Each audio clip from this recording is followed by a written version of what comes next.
Hi friends, welcome to Cine Family two. Guppedantha Manasu serial heroine Mukesh Gowda and Raksha Gowda వీరిద్దరూ ఈ సీరియల్లో రిషి వసుధర క్యారెక్టర్లో చాలా అద్భుతంగా నటిస్తూ తమదైన స్టైల్లో ప్రేక్షకులను బాగా ఆకట్టుకుంటున్నారు.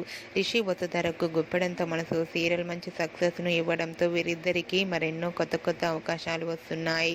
రిషి వసుధర ప్రస్తుతం కొన్ని మూవీ షూటింగ్లలో పాల్గొంటూ బిజీగా లైఫ్ని ఎంజాయ్ చేస్తున్నారు. అయితే రీసెంట్గా Guppedantha Manasu serial heroine Rishi Vasudhara shooting location latest ఫొటోస్ను షేర్ చేశారు. ఆ ఫొటోస్లో రిషి వసుధర షూటింగ్లో పాల్గొంటూ చాలా బిజీగా కనిపించారు. ఆ ఫొటోస్ చూసిన వారంతా cute and lovely parent made for each other అంటూ కామెంట్స్ పెడుతున్నారు. మీకు కూడా Rishi Vasudhara shooting location latest photos మీకు నచ్చినట్లయితే మీ అభిప్రాయాన్ని మీ కామెంట్ రూపంలో తెలియజేస్తూ లైక్ చేయండి, షేర్ చేయండి. మరిన్ని ఇంట్రెస్టింగ్ అండ్ లేటెస్ట్ అప్డేట్స్ కోసం మా సినీ ఫ్యామిలీ టూ ఛానల్ని సబ్స్క్రైబ్ చేసుకోండి.